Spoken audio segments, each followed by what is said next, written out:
Bonjour, j'espère que vous allez bien. Aujourd'hui, c'est le jour J du fiancé de mon cousin. Toute la famille est réunie en attendant l'heure. On va assister au Fudionj. En premier lieu, c'est le mariage traditionnel à Madagascar. C'est comme un demande de mariage, mais c'est pas pareil comme vous avez l'habitude de voir. Ici, on demande la main de la fille à sa famille. À Madagascar, il y a ce qu'on appelle kabar. C'est une sorte de discussion entre deux hommes qui étaient désignés par les deux familles, celle du fille et celle du garçon. Et ce qu'on va entendre en ce moment.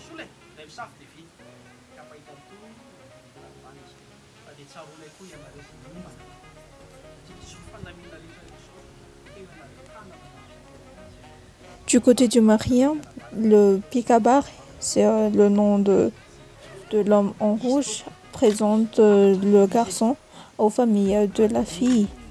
Il est en train de le décrire, il est en train de parler de lui et de sa famille.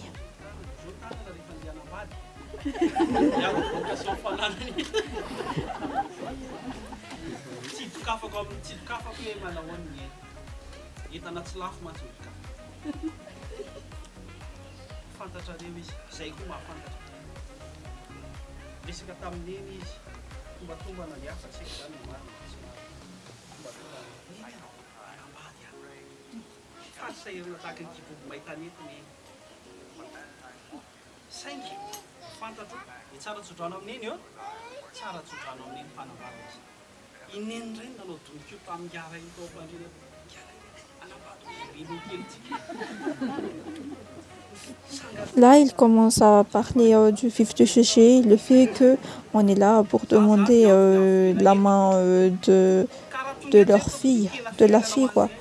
On est là pour demander la fille en mariage.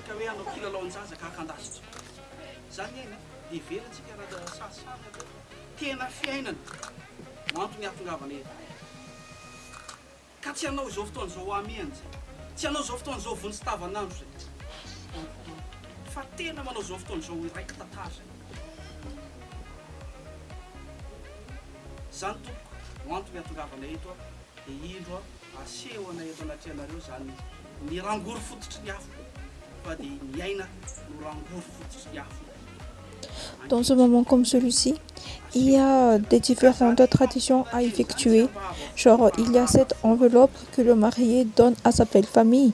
C'est comme une sorte de dot dans des autres cultures. Et là, en ce moment, il est en train d'effectuer le premier enveloppe. Il est en train de donner le premier enveloppe.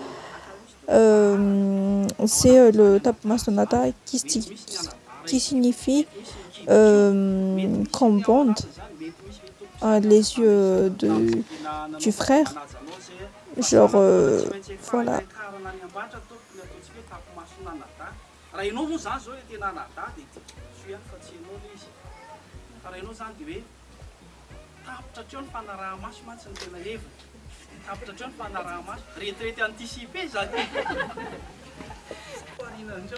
Puis après que c'est fait, le Bigabar présente les parents du marié à sa belle famille. Et là, il est en train de citer les noms et en train de faire la présentation de deux familles.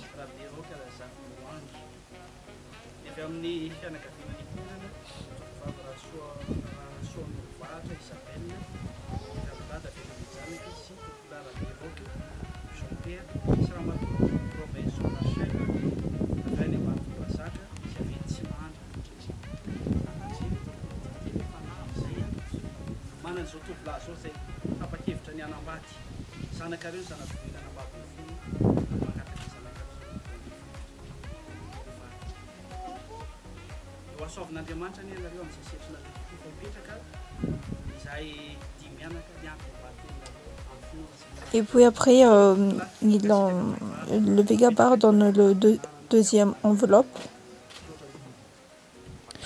Et puis après, le Bigabar de la famille de la fille prend parole.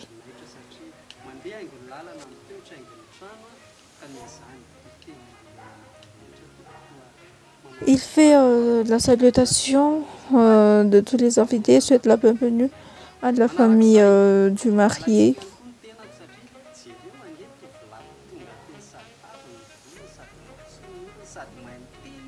Mahay mandahatra tahaka izao malala mialatsiny fa ny tenak'izay fotsafandahatra tia noho izany dia mialatsiny ihany koa ny tenako ireo olona satria raha malala fa ny tsiny dia tsy zakany tao teo aloha izy io ka noho izany mbaky tsy mahazaka ihany koa raha miteny tsy mialatsiny koa mantsy ireo olona dia tsy mety daholo izay ho ataontsika ka raha amin'ny fiya hoantoy kompiana tsofonabena kompiana ny saka mangalatra kompiana alika manaikitra ny tompony ny ambolena tsy maniry ny asosoka matimaso miasa ho an'olona mipotona miasa ho any tena mitantanina zany hoe tsy mety daholo izay atao raha azo mitsiny ka noho izany dia mialatsiny ny tena andrao mantsy tahaka ilay vorondolo moa no nampiasany mpitondra teny dia mba hampiasa amin'izay koa sao ilay tahaka ilay vorondolo mivoaka andro ka azavana ny nantenaina kinandro tondrabato no azo indrao ilay raha tsy mialatsiny a ho tahaka ilay dia ao fotsy namondry lanonana ka mpanandia dia le partenaire anantenana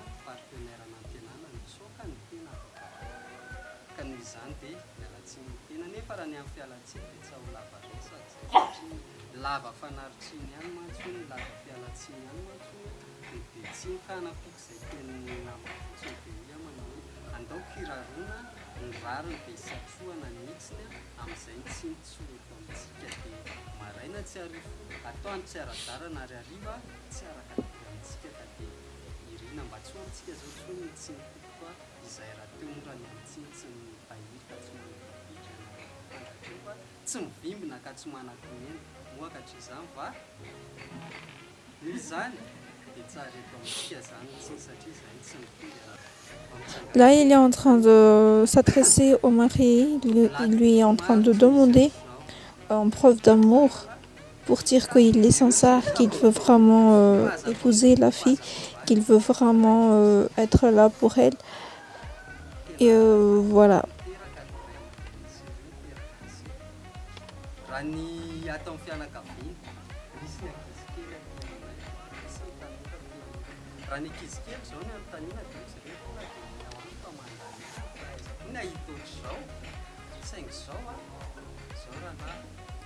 Aminay dia misy ny ray aman-dreny fananafatrafatra manko tandremilay tandremy reroy taitra ny akolafa mivaratra fa misy ary rebareba fotsiny any tandremy manadiadiany io ireo ray aman-dreny hoe fa nga zanatsika zanaka tsy tiana ka hoe zara aza misy mangataka nga io akotsy omitrano ka ao avoaka maisym-bolana ka noho izany dia afaka aoka tsy hotriny aoka tsy hofondry raha nadiady kely mombany fitiavany sy andeana vavinay zahay marina fa raha fitiavany sy azy dia raha ny tany maly dia mafana tsara miredaredaredareda be misy dia miranatra izay raha ny androany koa vao may mangotraka be arak'ilay ira hoe mamy fitiavaka anao tsy volany saingy zao tsy ny maly tsy ny androany tsy ny apitso tsy no afaka apitso akory aza fa nimandrak'izay ka andrao lay androany sy tia azo dia mba tia azo dia tonga etona fa rehefa ny arina ny miova ny endriny satria rehefa mianitra o dia le kitro dia rehefa tonga le fotoana ny arina any dia misao dia tonga amin'ny matoniala ka noho izany aleonay manadiady tsara aleonay mamakafaka tsara indrao matsy le ka ty afanay kohotsofina toy ny rano vola ihany ny fitiavany sy atiana vavinay fitiavana tompo dia izy tompony mahalaza azy mba tsy atao tahaka ny mbola tanomangy io sy lo avy amintsena sy lo tantoka Et là, le marié est en train de dire ses vœux, en train d'exprimer son amour pour la fille. zaho efa mitena reo raha fahavononana aloha dia fantatro hiatrika iny aina fa sady vonona vanina misy mantsy ny olona vonona fotsiny fa tsy vanina misy ny olona vanina fotsiny fa tsy vonona fa izy a dia ao amin'ny zany toetra anankiroa zany hiteny ary izy zany zao a ilaza ny fitiavana zanakare eza tsisy fa maiky mekizy matoa za zany tonga eto a dia tena tiako hiatrika matokinareo fa tiako daholo hiatrika tsy momba anazy rehetrarehetra efa ela moa zany no tia niatrika zany dia matoky koa nareo fa mbola ho tiako foana izy mandrakizay ary na inona mitranga dia tiako foana izy misy mazaka tea tahaka zany hitanareo tsangana fa mahafantatrareo tahaka zany aza dia manakana ny anina tianjaza mba tsy amira levoetry aza raha rano reny ety izy raha napaty dia manamafofany reny ny aina anana ny atrika ho andefo maro zay sotra tompo zao anefany fantatray fa efa tesoka mafina reny fa aza misoka fa tsy atao miala Là, il est en train de demander la suite des enveloppes parce qu'on avait avancé 2 enveloppes. Il reste encore 5 enveloppes à faire. Du coup, il est en train de demander comment ça se passe pour les autres enveloppes. Donc voilà.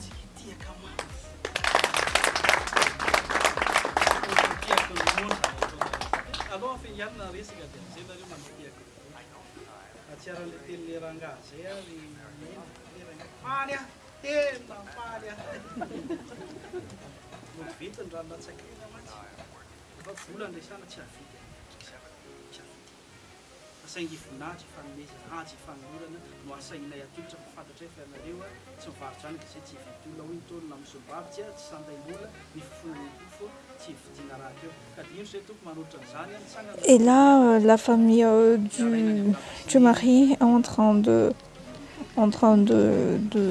donner le voudionch. Le voudionch, en quelque sorte, c'est un dot qu'on donne aux mariés, aux parents.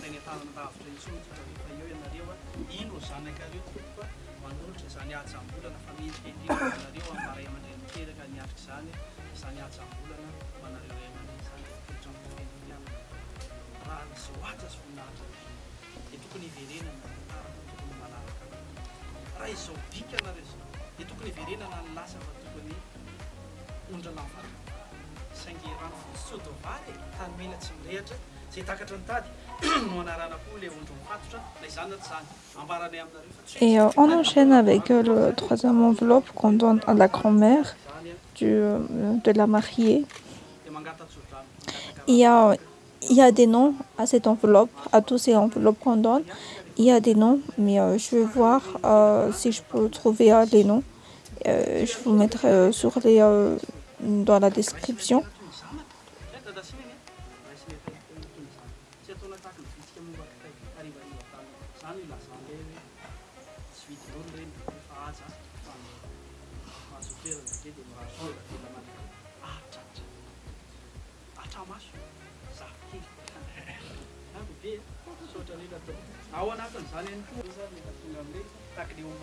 Et les enveloppes restantes que le pick-up va donner à la famille de la mariée.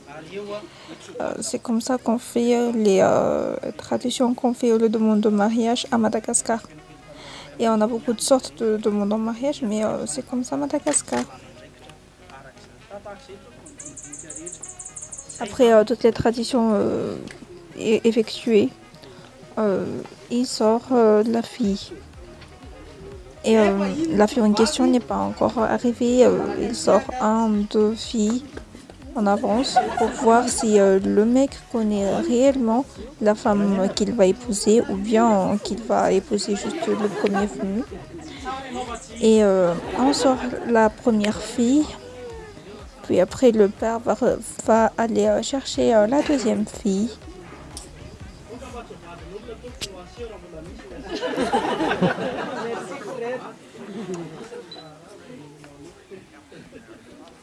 Et il ressort avec la deuxième fille qui n'est pas encore la mariée pour voir si le marié reconnaîtrait sa femme.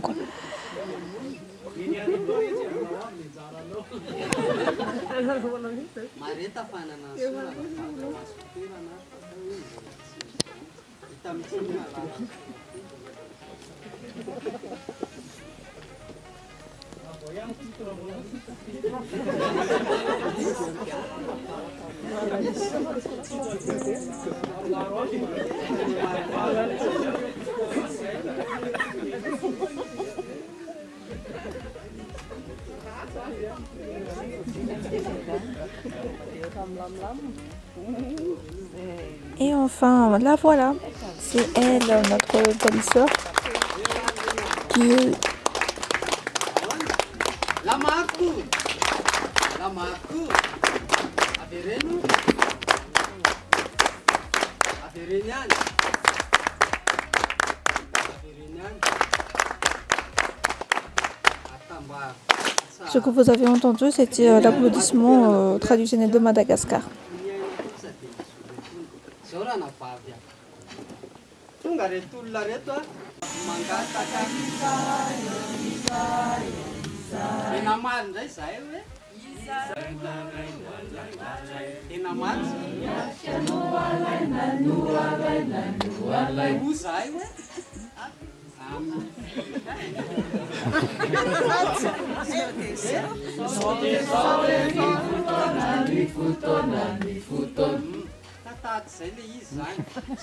La chanson que vous avez entendue tout à l'heure, c'est une sorte de jeu qu'on faisait lorsqu'on était petite. Là maintenant, le picabar de la mariée est en train de lui expliquer que son époux a effectué toutes les traditions malgaches, il a respecté toutes les règles à faire.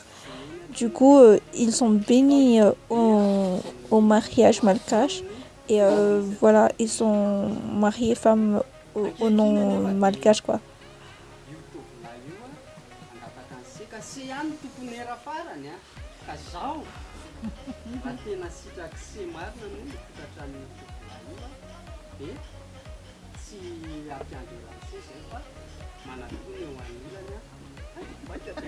Après, elle rejoint son époux en tant que sa femme maintenant. Et ils sont en train de dire si ils se sont déjà vus avant et en train de dire saluez-vous en tant qu'amoureux. Et ça m'a fait trop rire là, genre ils se sont pas embrassés direct, ils se sont tenus la main, genre bonjour en tant que gens normal quoi. Normalement ça devrait être un bisou et ils ont mis longtemps à comprendre qu'il fallait s'embrasser en fait. Du coup c'était un moment un peu drôle, surtout pour la famille, donc voilà. C'était chou et charmant pour eux, genre ils étaient innocents, les deux sont innocents, donc c'est vraiment cool genre, quoi.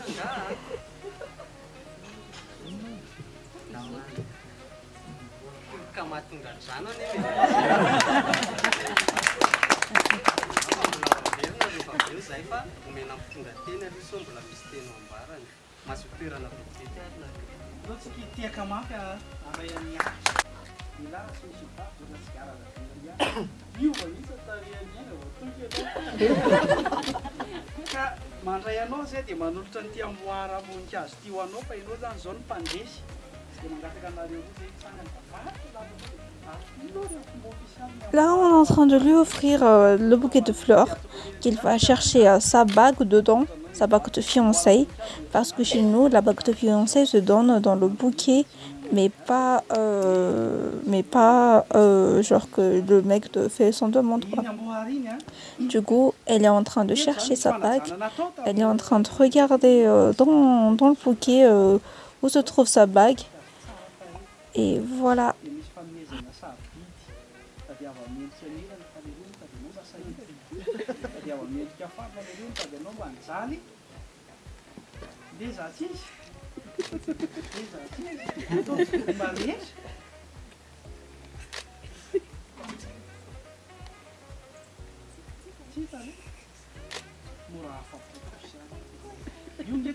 Tsy mety raha izy roavavy le nasio voalohany teo no masavao io vany tafara zao ary mena fahefana ianao akoatran'izay misava ny voninkazo fa hisava ny aina ihany koa anatrany paosiny zao ihany ianao no mena fahefana. Du coup, elle n'a pas trouvé la bague dans le bouquet et on lui demande de regarder, de fouiller son mari pour voir si la bague n'est pas sur lui.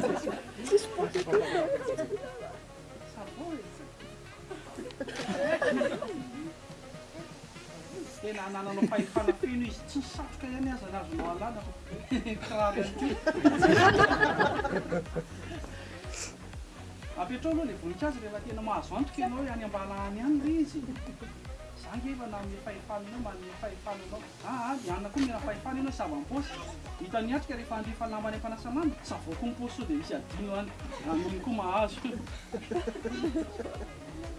tsapatsapao daholo rehetra Et elle a trouvé sa bague sur son mari, sur son nom. Du coup, elle enlève.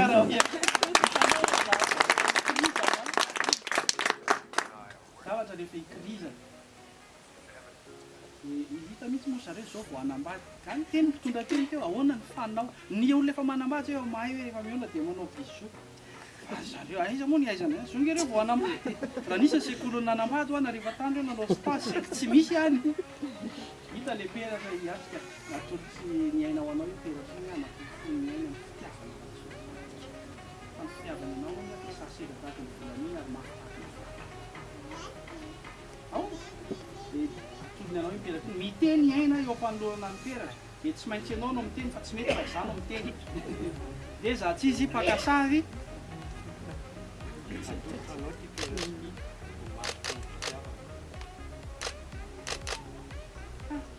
fantenao mba ataotry zao zany le izy mba hitany lalaina sary zao zany olona teo tena manahirana avanina andro ankehitriny ry atrika dia misy an'izany voay zany avanina andro ankehitriny voay afanety hainao le voay amin'izao raha ohatra anao zao mandehana dia taitra ny voay ka raha ohatra tatramin'izay tany nakavanina namboaranao volo dia voay an'le tany nakavy hitany le sy endry tsara ny voay vazivazy zany vazivazy zany fa miola zao miandro fatratra n'le natolonareo tamin'ny voanona teo dia ampiteneninay ianao zany zao alatsina aminareo ampiteny kely any atrika sao dia lazainareo vavy manino izy mantsy nefa raha vehivavy manino izy dia tola manatoka ianao zany zao nao satria ianao nanolotra dira tolotra ny molotra satria ianao nanolotra dia dira tolotra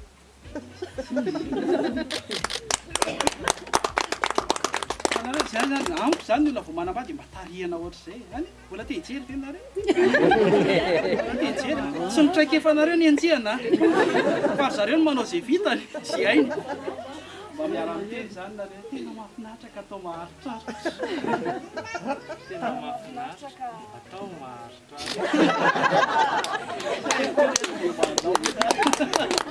eny ary raha soanareo zay miaravanareo ihany koa fa miloha raha tena aravanareo dia misaotra Après le voudouche terminé, on peut dire qu'ils sont déjà mariés femmes aux yeux de la population malgache. C'est pas encore aux yeux de la loi ni aux yeux du christianisme, mais c'est déjà le cas pour les malgaches, genre qu'ils sont déjà mariés femmes.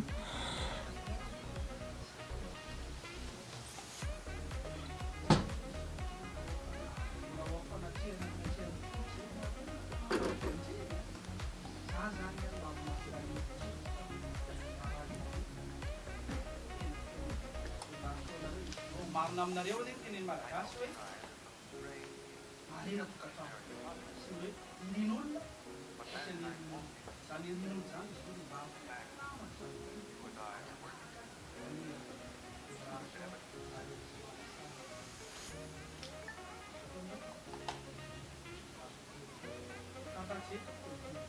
Ceci fait, on va maintenant entrer dans le mariage civil. Et c'est le maire d'Antsirapi qui va effectuer le mariage civil avec son assistante. Du coup, ce sont eux qui vont marier Aina et Ashk. Ce sont leurs prénoms, c'est Aina le garçon et Ashk la fille. Androany fahavalo volana septambra taona 2024 dia tonga eto isika hiatrika ny fisoram-panambadiana ara-panjakana any Razafitra Atsimo Hermiaina Ambilotso sy Andriamanalina Atrika. Zay ny voalohany teny dia faly miaravantsika rehetrarehetra ary manolotra fisaorantsika rehetra zay tonga manoloana eto androany. ny fianakaviana ny avana tapaka namana ary manolotra fisaorana manokana any Zilokely nisafidy manokana na ny commune Ambanivohitra Andramanelatra entina anatotosana zao fisoram-panambadiana androany izao. Misy ny fanontaniana tsy maintsy apetraka rehefa anao ny fisoram-panambadiana toy izao. Ny fanontaniana voalohany dia tsy hoe sanatria manatsafa tompoko fa fanontaniana tsy maintsy apetraka foana izy tia na ahoana dia ilay fanontaniana somary manahirana manao hoe sao dia misy manaka an'izao fisoram-panambadiana izao. Mino izao efa tsisy zany ka dia iroso amin'ny fisoram-panambadiantsika. Alohan'izay anefa dia manontany ny Ramatokely mpiandraikitra soram-piankonana raha efa feno avokoa ireo fepetra sy taratasy entsika anatotosana an'izao fisoram-panambadiana androany izao. Rehefa mijery ny atao taratasy rehetra dia hita fa ara-dalàna tokoa. Ara-dalàna tokoa satria dia ity fisoram-panambadiana androany ity dia nazahoantsika ordonnance avy any amin'ny tribunaly ambaratoko voalohany eto amin'ny tribunal Antsirabe izay mivaky toy izao. Ordonnance numéro 807/AG 23. Nous, ramasse terrainien, président du tribunal première instance d'Antsirabe, étant en notre cabinet, si au palais de justice de la dite ville, autorisant monsieur l'officier de l'état civil de la commune rurale d'Andramanelatra à célébrer le mariage de Razafindratsima Hernienne Ambintso et du rendez-vous Atsika à leur domicile. Fait donné à Antsirabe le 14 septembre 2023. Ara-dalàna tokoa izao ary nazahoantsika lalana fanaovana an'ity soram-panambadiana eto amin'ity toerana ka dia iroso amin'ny fisoram-panambadiantsika to. Satria moa efa feno ny pepetra dia angavinareo le maire est en train de demander aux jeunes mariés s'ils étaient mariés forcés, bien c'était vraiment par amour qu'ils se sont mariés. Ils demandent au marié et puis à la mariée la même chose, au cas où l'un de deux a été forcé de marier par intérêt ou bien par obligation avec l'autre.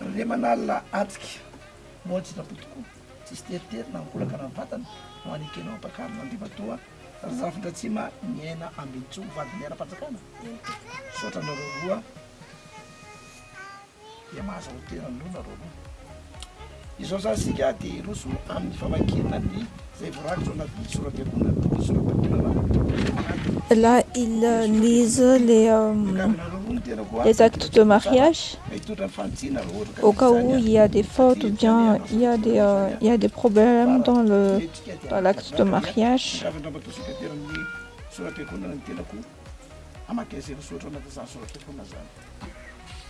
Laharana faefatra sy roanjato Razafindratsima Hernienne Ambintso, développeur nizaka zoam-pirenena malagasy teraka tao Ankadikely tamin'ny 2 Desambra taona 1770 moninao tsara firaisana ferme école Tombontsoa.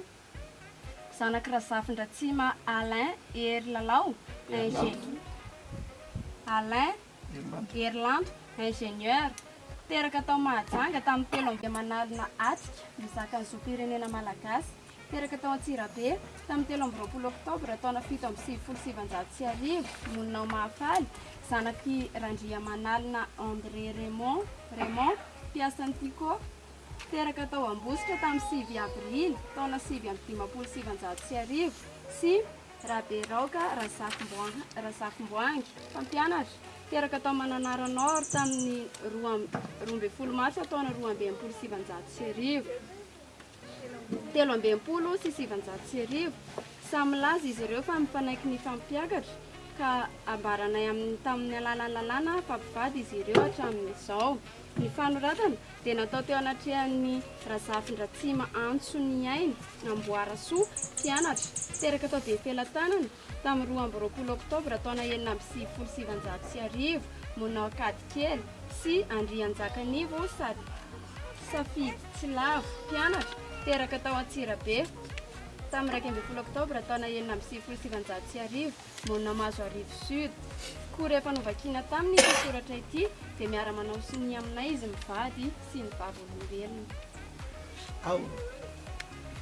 Koa satria tsisy tetenina zany ny voasoratrato de roso amin'ny fanaovana Quand c'est fini, on passe aux signatures des documents, aux signatures de l'acte de mariage et au livret familial.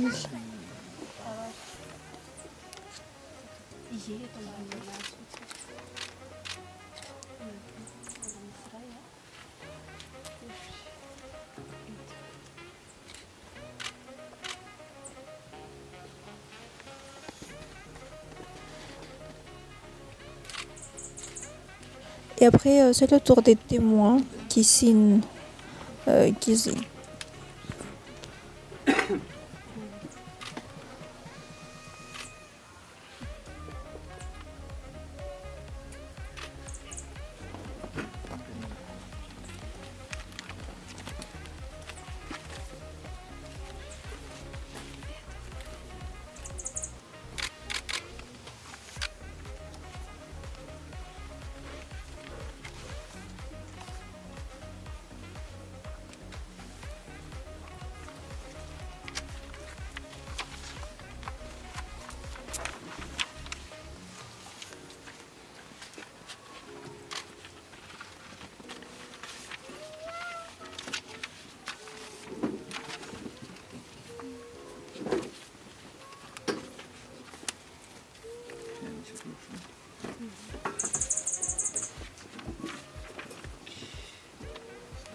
Après tout ça terminé, là, ils sont déclarés aux yeux de la loi mari et femme.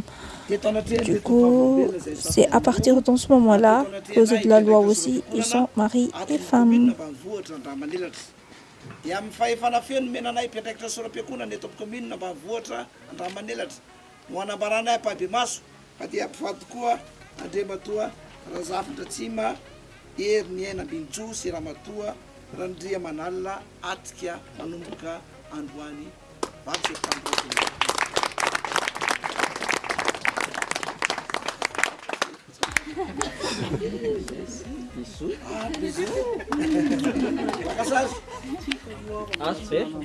Vidéo ça.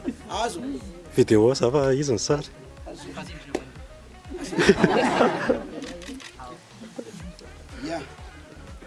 Voalohany dia faly miaraka Après, il reçoit le livret familial, là où ils vont inscrire le nom de leur enfant. Et voilà.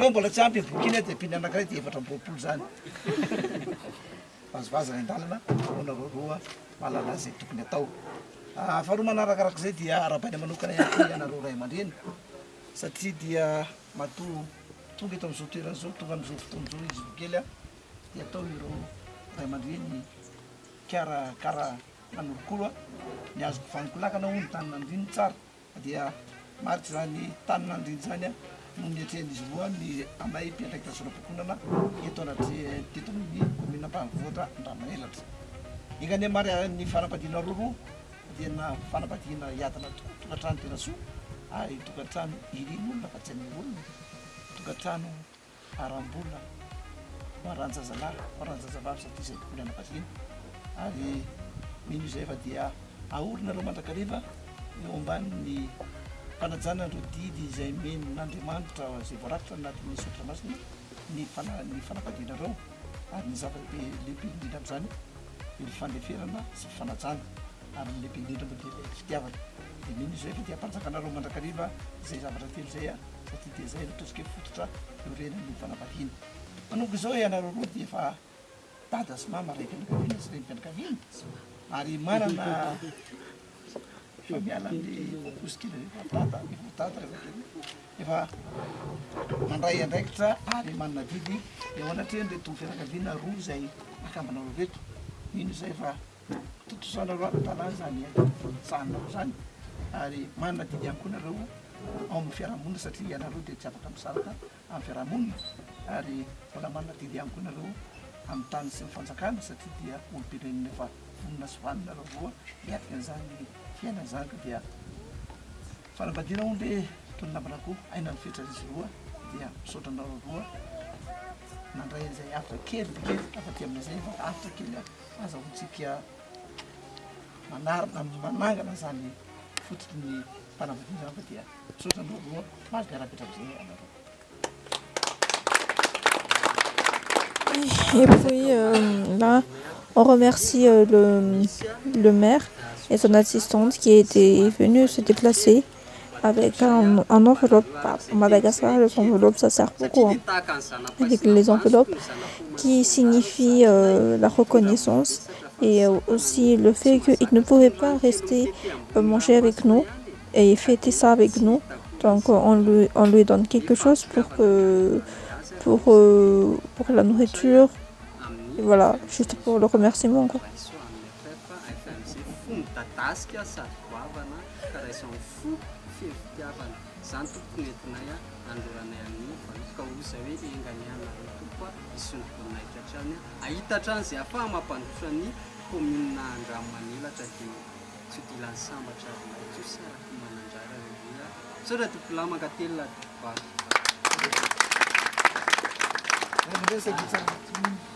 Ia teraky tsy mankabary fa raha ny kabary fiabary mety sarotra be dia ny aminy dia tanikôvitsitsitsy kabary mba velona aharitra hatrany farany any tokantranonareo misy etony ravi-maitso. Et enfin, pour clôturer ce mariage, on lui verse le tsujan. C'est une sorte de souhait que les parents donnent à leur enfant.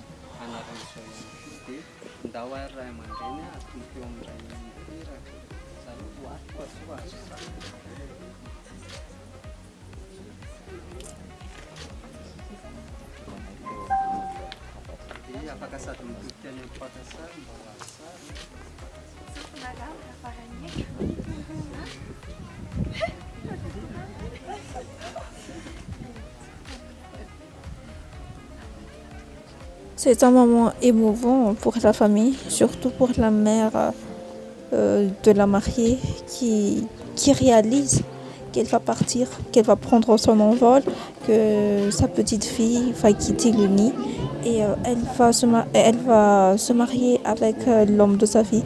Elle va partir et construire sa vie avec l'homme de sa vie.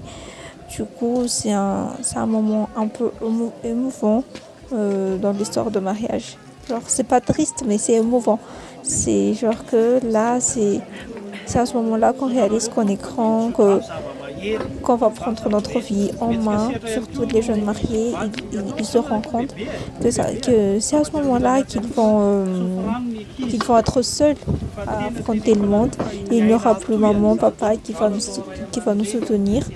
Mais c'est à nous de se débrouiller seuls face à la vie. Genre qu'ils sont toujours là, théoriquement ils sont toujours là, mais face à la difficulté de la vie, c'est aux jeunes mariés qui va affronter ça. Et donc voilà.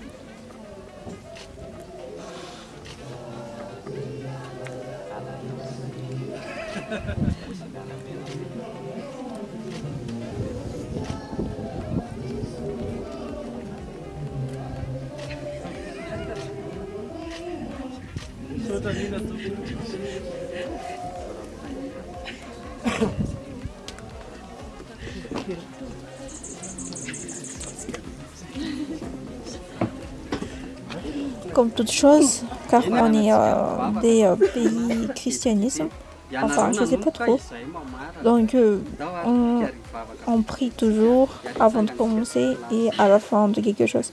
Donc là on prie et on remercie Dieu pour la journée qu'il nous a donnée afin de unir N et H dans le mariage.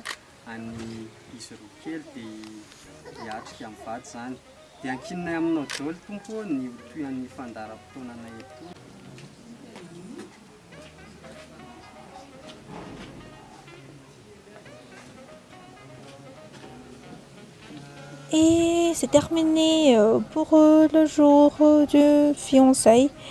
Ils nous ont offert le buffet et on a terminé cette journée en mangeant le buffet qui était servi. Donc voilà. Et, euh, et je vous donne rendez-vous au mariage. Donc à bientôt.